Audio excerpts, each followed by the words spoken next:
Assalamualaikum warahmatullahi wabarakatuh. Perkenalkan, nama saya Khairunnisa Juli Azhara dari SMA N71 Jakarta. Saya dari kelas 10H, nomor absen 18. Hari ini saya akan membacakan PPT saya tentang teks hikayat. Jadi di sini ada pengertian dari teks hikayat. Teks hikayat adalah karya sastra lama berbentuk prosa yang berisi kisah atau cerita tentang tokoh-tokoh istimewa, biasanya para raja, pahlawan, atau dewa. Dengan kehebatan dan kesaktian yang luar biasa, hikayat bertujuan menghibur sekaligus memberikan teladan moral pada para pembaca. Tujuannya menghibur pembaca atau pendengar dengan cerita menarik dan ajaib. Lalu menanamkan nilai moral dan budi pekerti seperti kesetiaan, keberanian, atau kejujuran. Yang ketiga, meningkatkan kebanggaan terhadap tokoh pahlawan atau leluhur. Dan yang terakhir, menjadi sarana pelestarian budaya dan sejarah masa lampau. Selanjutnya ada manfaat teks hikayat. Yang pertama, menambah pengetahuan tentang budaya dan sastra lama. Yang kedua, menumbuhkan rasa cinta terhadap karya sastra Nusantara. Yang ketiga, mengajarkan nilai moral dan pesan kehidupan. Dan yang terakhir, melatih imajinasi dan daya berpikir kritis. Lalu ada ciri-ciri.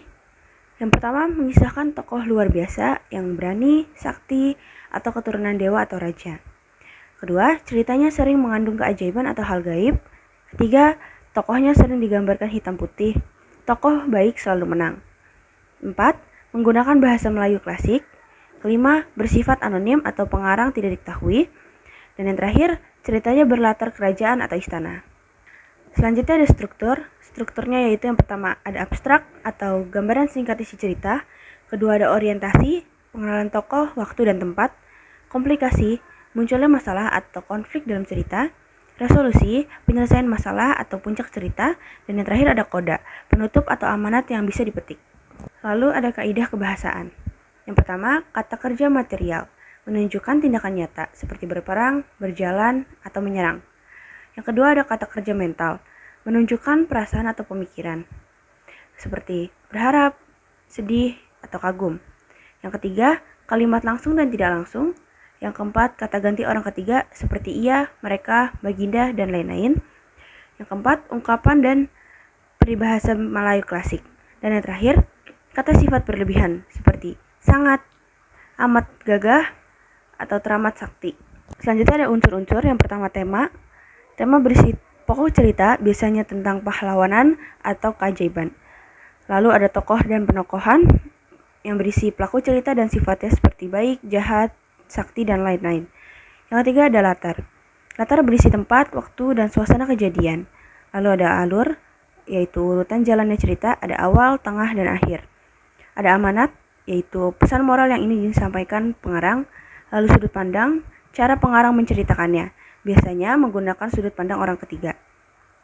Lalu ada gaya bahasa, menggunakan bahasa klasik dan indah. Lalu nilai-nilai, seperti nilai moral, religius, sosial, dan budaya. Jadi pada slide ini merupakan salah satu contoh teks hikayat.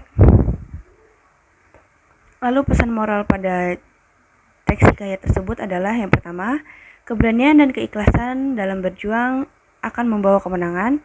Yang kedua, pemimpin sejati harus melindungi rakyatnya, bukan hanya memerintah. Yang ketiga, doa dan keyakinan kepada Tuhan akan menolong dalam menghadapi kesulitan. Dan yang terakhir, kebaikan dan pengorbanan akan selalu dikenang sepanjang masa. Sekian presentasi dari PPT teks hikayat saya. Kurang lebihnya mohon maaf. Wassalamualaikum warahmatullahi wabarakatuh.